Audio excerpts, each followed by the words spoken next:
With a heart as cold as the oil he boiled his enemies in, Count Geoffrey thought himself untouchable, until the forest, a silent witness to his atrocities, decided it was time for justice to take a most terrifying form.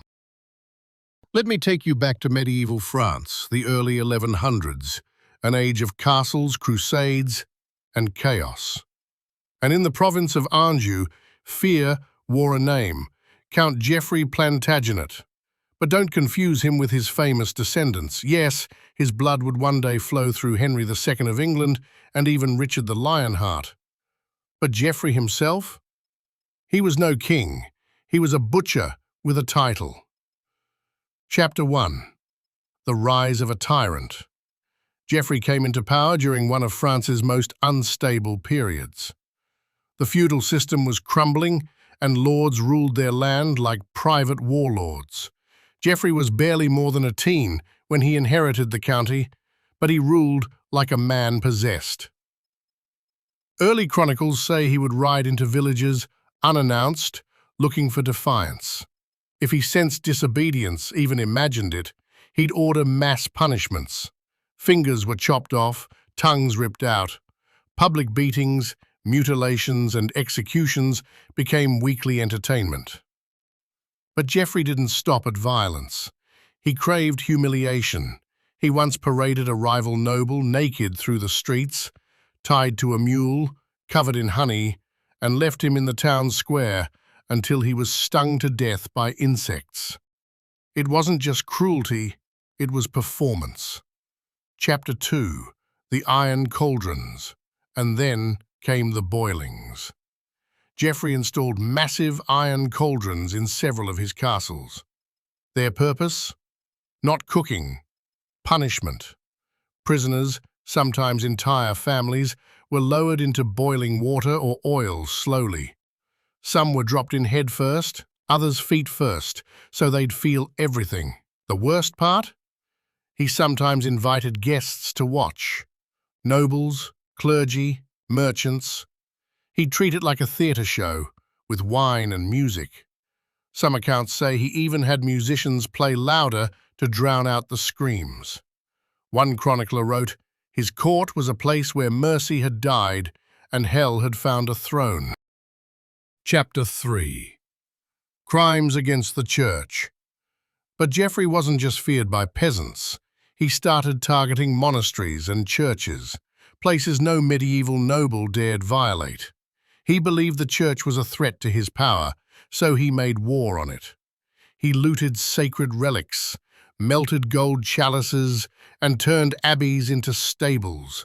He imprisoned monks and demanded ransoms. In one infamous case, he ordered an elderly bishop flogged in public and personally finished him off by bashing his skull with a mace. That was the final straw. Rome declared him excommunicated, a spiritual death sentence. To most rulers, that would mean political isolation. To Geoffrey, it was a joke. He publicly burned the papal decree, spat on a crucifix, and dared God to strike him down. He said, "Let him try." Chapter 4. The Forest Waits. Years passed. Geoffrey grew older, but not wiser. His court was full of spies, betrayals, and paranoia. He trusted no one, not even his family.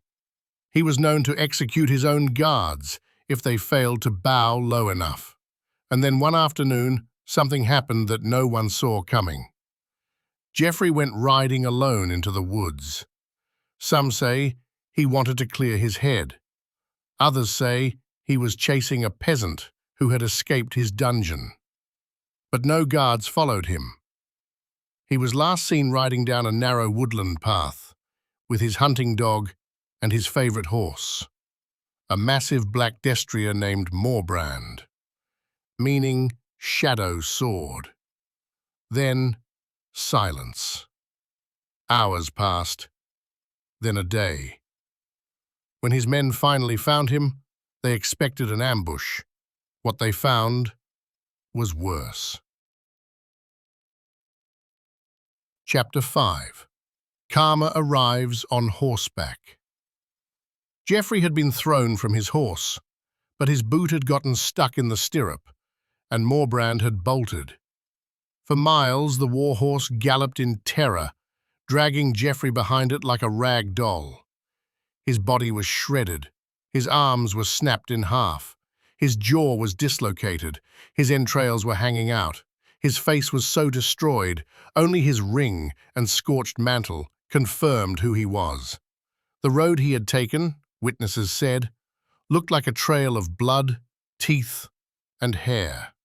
Some whispered it was divine punishment.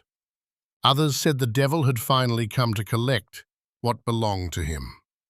But everyone agreed on one thing.